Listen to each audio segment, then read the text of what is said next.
নিজের পছন্দের cover drive খেললেন Babar Azam, একবার পেলেন বাউন্ডারি, পরের বলেই আউট। হার্দিক পান্ডিয়া হাতের ইশারায় বাবরকে বিদায় জানালেন। বাবর আজম এক অসহায়ের হাসি হেসে মাঠ ছাড়লেন, আর পাখির ডানা মেলে সবুজ গালিচায় উড়ে বেড়ালেন হার্দিক পান্ডিয়া। ভারত পাকিস্তান মহারণ, এখানে প্রতিটা মুহূর্তই যেন চোখে লেগে থাকার মতো। তেমনই এক ঘটনা ঘটল নবম ওভারে। বল হাতে বোলিং প্রান্তে এলেন হার্দিক, তখন ব্যাটিং প্রান্তে থিতু হওয়া শুরু করেছেন বাবর আজম। হার্দিক প্রথম বলে একটা ফুল টস ছুড়লেন আউটসাইড অফ স্টাম্পে। স্ট্যাম্পের বহু বাইরের বলটা কাভার ড্রাইভ খেললেন বাবর। বাউন্ডারি হজম করে নিজের উপর বিরক্তি ছেড়েছেন ভারতীয় অলরাউন্ডার। মনে মনে বেশ খুশি হওয়ার কথা তখন বাবরের। ওভারের প্রথম বলেই বাউন্ডারি মারলেন তিনি, তাতে করে যে কোনো বোলারের মনোবল হতে পারে আঘাতপ্রাপ্ত। কিন্তু হার্দিক পান্ডিয়ারা অল্পতেই নুয়ে যান না, তারা প্রতিবার ফাইট ব্যাক করেন।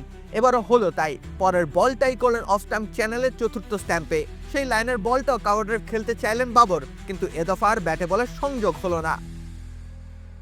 ব্যাটের বাহির দিকের আলতো খোঁচা লেগে বল গিয়ে জমা হয় লোকেশ রাহুলের দস্তানায়। সবজি খেয়ে মনে বাজে তালি, কি মিশিয়েছো পুরো বাটি খালি? রাঁধুনি শাক মিশালি, রাঁধুনি শাক মিশালি, স্বাদ হবে দুর্দান্ত। এরপরে উদযাপনে মেতে ওঠেন হার্দিক। প্রথমে তিনি বিদায় জানালেন বাবরকে, এরপরে পাখির ডানায় উড়ে যেতে চাইলেন।